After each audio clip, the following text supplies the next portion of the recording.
Today we're changing the crankcase ventilation filter on a 2013 Ram 2500 with the 6.7 liter turbo diesel engine. Alright, to get started we got to remove this cover that goes around the EGR as well as the fill cap. Mine might look a little different because I have a oil bypass filtration system by AMSOIL installed. You can check out one of my other videos on how to install that. This bolt here, these bolts are 8mm, as well as the bolt for the CCV filter cover are 8mm as well. And you also need a special tool to pop the wire harness off of the threads here. Let's get started. Alright, I got the cover removed around the EGR tubing. Next thing, remove these screws here. And there's 1, 2, 3, 4 on each side. And again, those are 8mm as well. Let's get these wire holders off. Just use a trim removal tool. Slide right underneath and pops it right up. One there, and then there's one in the back. Also back here is a electrical connector. All you do is slide the red tab towards the passenger side. Just a button down here. It slides right off. You can move the wire harness out of the way and continue taking off the rest of the bolts. Okay, I got all the bolts out except for this one, all the way in the back corner. If you have a universal, you can use that to get in there, or open-ended ratchet and wrench is what I have, so that's what I'm using. Apparently I lost my universal adapter.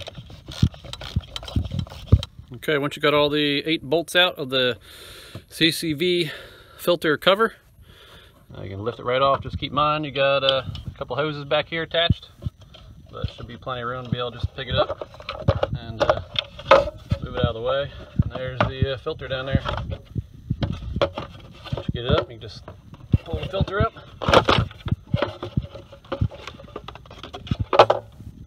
Careful, it's going to drip off a little bit of oil.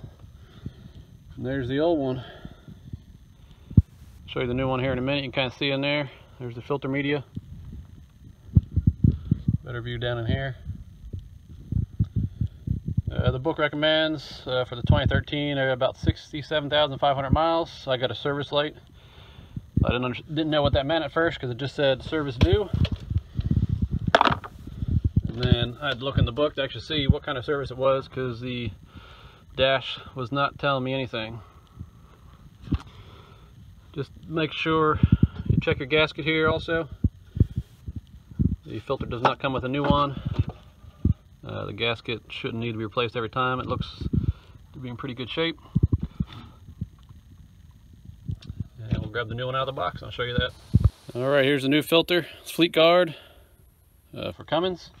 As you can see inside here, the new filter meter is pretty much pure white. As with anything you install that has gaskets, you want to lube up the gaskets first. I use the AMSOIL synthetic diesel oil in this truck, so that's the oil that I will use on these gaskets, as well as this white one in here.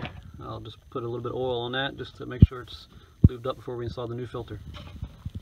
Alright, I got the gaskets all lubed up. Let's see if I can get this thing put in. Here's one hand.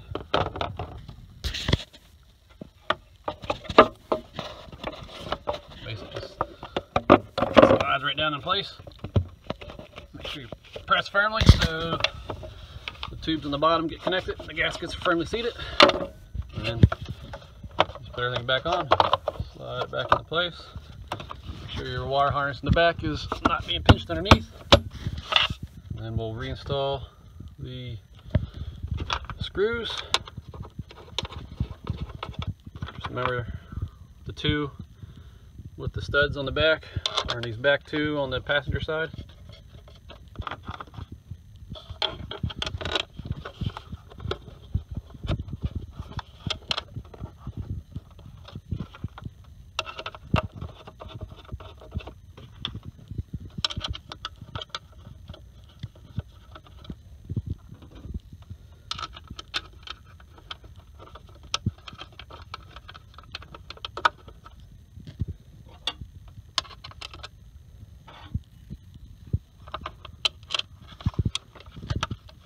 And we'll get those tightened down.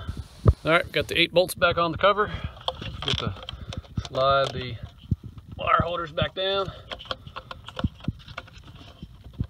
onto the bolt threads. Put the electrical connector back on. Slide that red tab back over to lock it in place.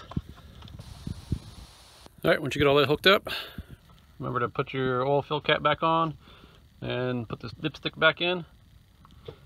And I'm going to leave the other cover off that covers up the EGR components up here. It's purely decorative, and so it's not required.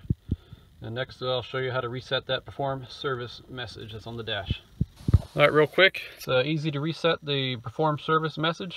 First you want to take your key, turn it to the on position, but not start it. Press and release the brake pedal 2 times. Fully depress the accelerator pedal slowly 2 times within 10 seconds. And then turn the ignition off.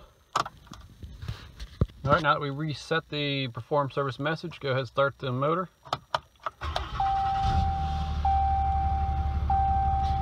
And we'll check here in a second.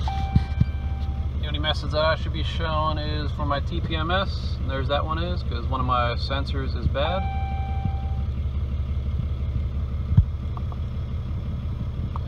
And that is the only message I have, so it was reset.